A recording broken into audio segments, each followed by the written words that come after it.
The Galactic Council's observation chamber buzzed with confusion as millions of sensor readings flooded their displays. The massive harvester fleet, over 3,000 ships strong, had just dropped out of hyperspace at the edge of the Sol system. According to intelligence, this should have triggered Earth's defense protocol, causing their supposedly massive fleet to emerge from behind Mars. Yet nothing happened. Admiral K. Zax clicked his mandibles in frustration. Where are they? Our reports indicated the humans had been building ships for decades. They knew we were coming. This makes no sense. His tactical officer, a crystalline being named Shrill, pulsed with uncertainty. Sir, we're detecting only one ship leaving Earth's orbit. It appears to be crude by our standards, primarily metal alloys, minimal energy shielding, and nuclear propulsion. The last word was spoken with something approaching disgust. One ship? Gak's compound eyes flickered in disbelief. Show me. The holographic display zoomed in on a vessel that seemed absurdly tiny compared to the harvester fleet's capital ships. It was barely the size of a standard support craft, with none of the elegant biomechanical architecture that marked advanced spacefaring civilizations. Instead, it looked almost brutalist in its design, all hard angles and exposed heat radiators.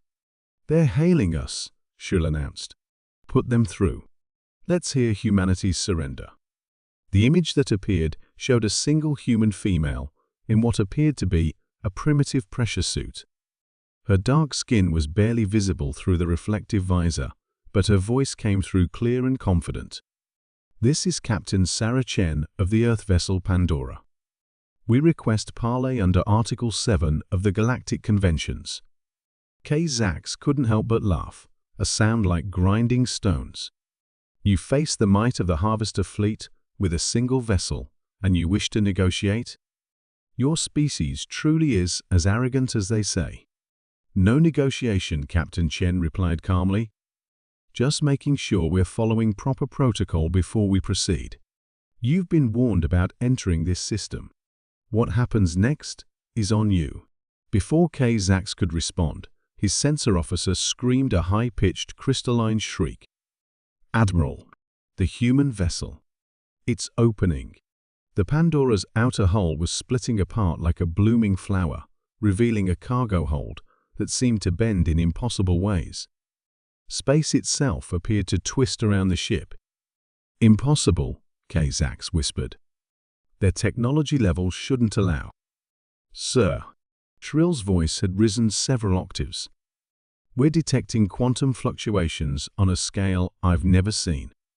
They're creating a localized breakdown in the universal constants. Captain Chen's image reappeared. You know what your mistake was? You assumed we'd fight fire with fire. But humanity? We don't think like that. We had decades to prepare, and we spent it building exactly one thing, a ship that could tear apart the fabric of space-time itself. We call it the physics bomb. The sensor readings were going crazy now. The space around the Pandora was beginning to glow with colors that shouldn't exist in normal space-time. You see, Chen continued, her voice still eerily calm, we figured out that if we couldn't beat you with conventional weapons, we'd just change the rules. In about 30 seconds, this device will create a bubble where the speed of light is precisely zero. Nothing in, nothing out. A perfect prison of frozen time. K. Zax found his voice. You're bluffing. Such a weapon would trap your ship as well. Chen smiled. Of course it will. That's why we volunteered for a one-way mission. Sometimes the best way to win is to sacrifice your queen. All ships, retreat. K. Zax screamed, but it was too late. The bubble of altered physics was expanding faster than their ships could accelerate. The last transmission from Captain Chen was almost gentle. Don't worry. From your perspective, it won't take long at all. Inside the bubble, time will effectively stop. In about 1,000 years, the effect will naturally decay, and you'll all be released. into a galaxy where humanity has had a millennium to prepare for round two. The bubble expanded, enveloping the entire Harvester fleet in a sphere of twisted space-time. From the outside, it looked like a perfect mirror-smooth sphere of absolute darkness. Back on Earth, in the underground command center, the President watched the sensor readings with a mixture of pride and sadness. Captain Chen and her crew knew they'd experienced subjective eternity in that bubble, frozen in a moment of time. And they volunteered anyway. Her aide nodded solemnly. The Harvesters never understood us. They thought our lack of fleet building meant we were weak or unprepared. They never considered that we might spend 20 years building one perfect trap instead of 1,000 imperfect ships. Make sure their names are remembered, the President said quietly. They didn't die for Earth today, but their sacrifice was just as real. And when that bubble collapses in 1,000 years, she left the thought unfinished. They both knew that humanity would be ready, and the Harvesters would emerge into a very different galaxy than the one they'd tried to conquer.